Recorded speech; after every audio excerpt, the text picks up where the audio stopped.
Series ratings refer to the ability of protective devices, such as circuit breakers and fuses, to carry and interrupt successive faults in this series.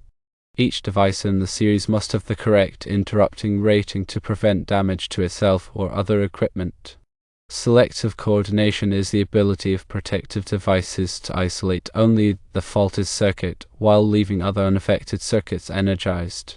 This prevents unnecessary outages and allows for faster restoration of power.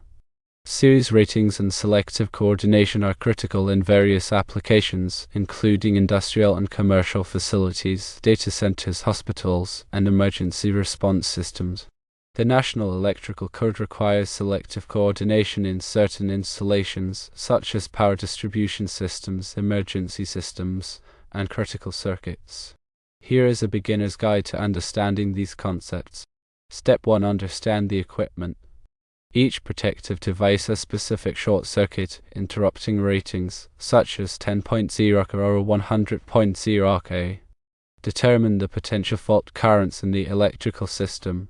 Step 2. Establish series ratings. Choose devices with interrupting ratings that exceed the potential fault currents. Each device in the series must have a higher interrupting rating than the device upstream. Step 3. Achieve selective coordination.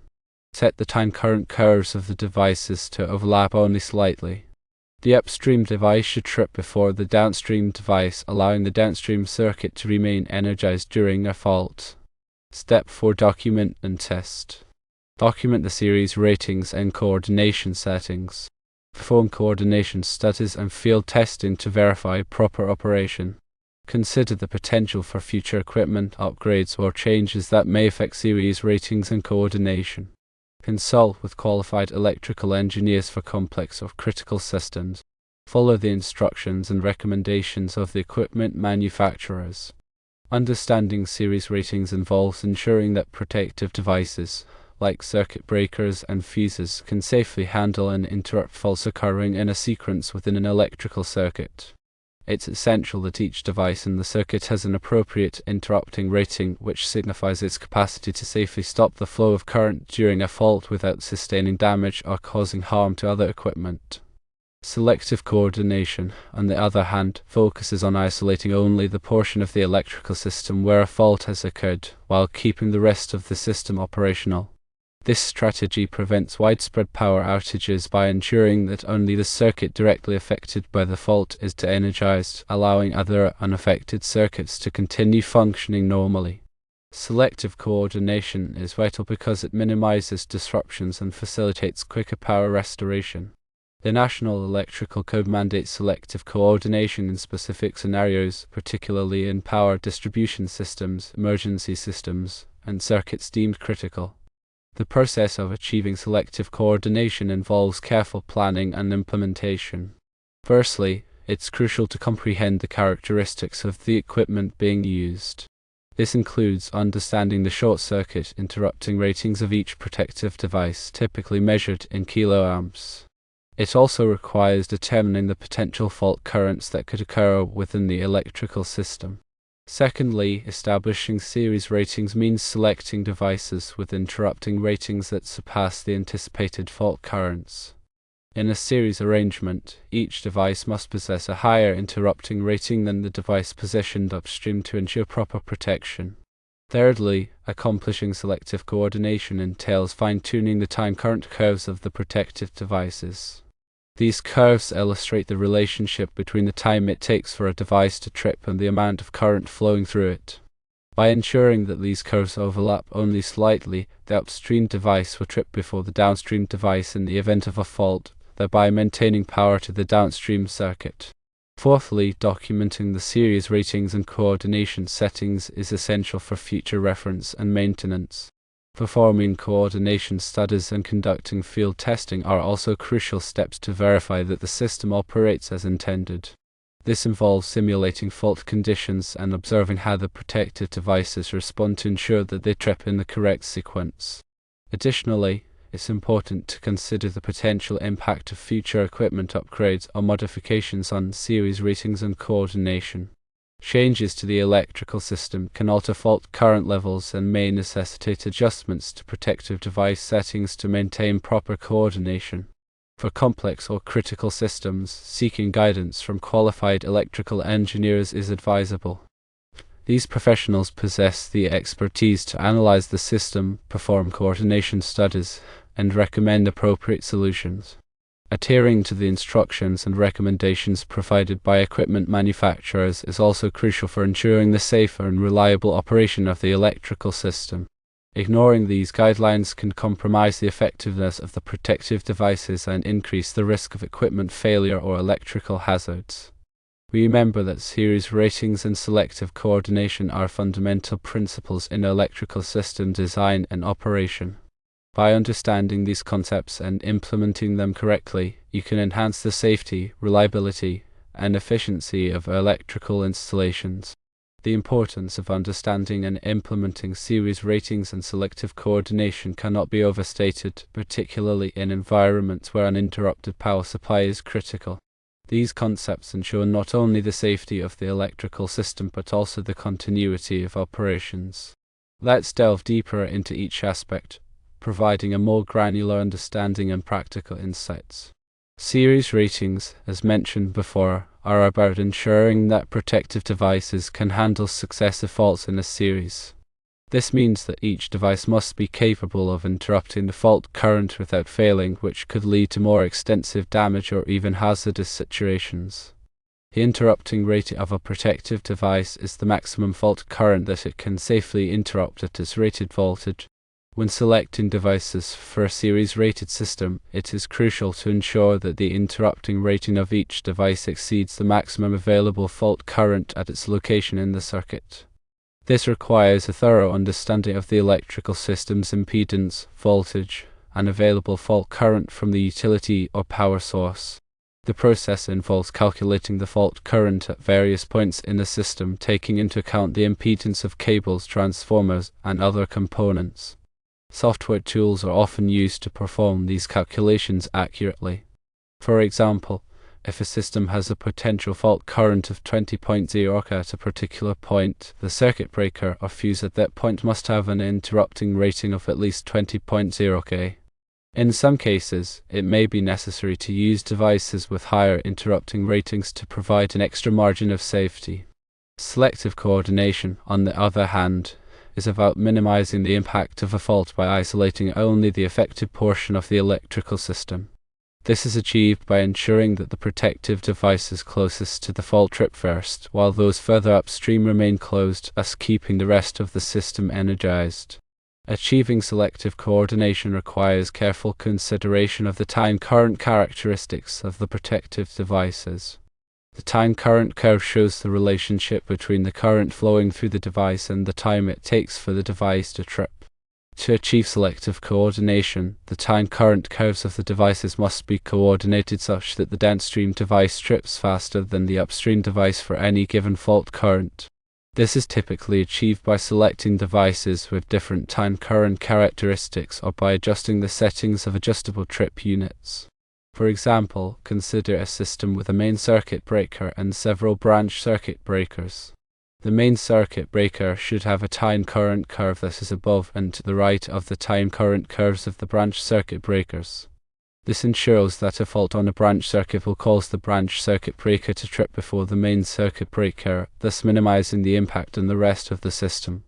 The National Electrical Code mandates selective coordination in certain applications, particularly those where continuity of power is critical, such as emergency systems, hospitals, and data centers. Article 700.27 of the National Electrical Code, for example, requires selective coordination of emergency system overcurrent protective devices. This means that the overcurrent protective devices in the emergency system must be coordinated to ensure that a fault on one branch circuit does not cause the entire emergency system to shut down. Similarly, Article 701.18 requires selective coordination of legally required standby systems. This ensures that the standby system can continue to operate even if there is a fault on another part of the electrical system. Article 708.54 requires selective coordination for critical operations power systems. Selective coordination is not just a matter of selecting the right devices and setting the trip units properly. It also requires careful documentation and testing to ensure that the system operates as intended.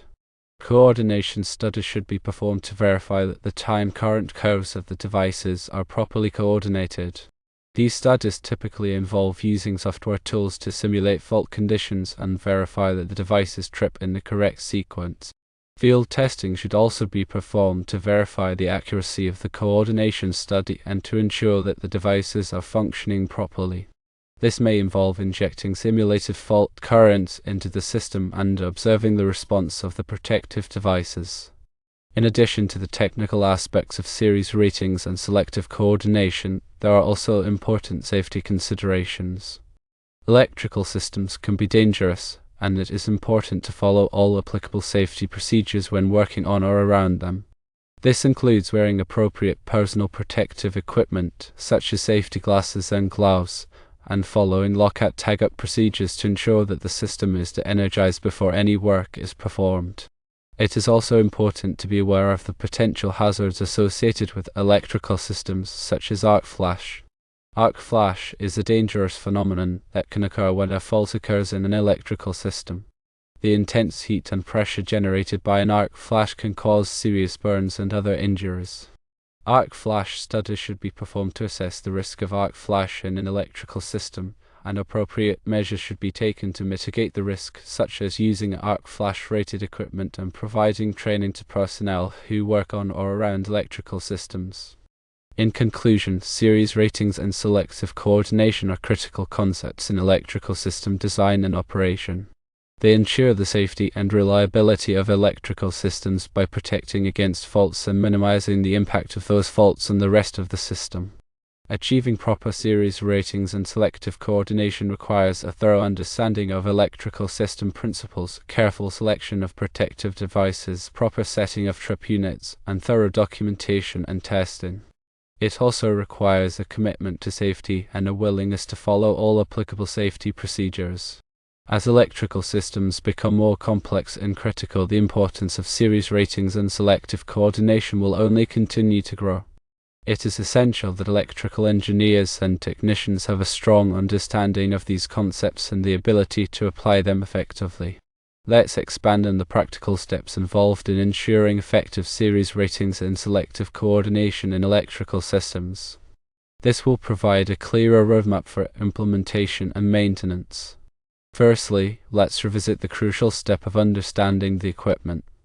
Each protective device comes with detailed specifications, including its interrupting rating, voltage rating, and time current characteristics.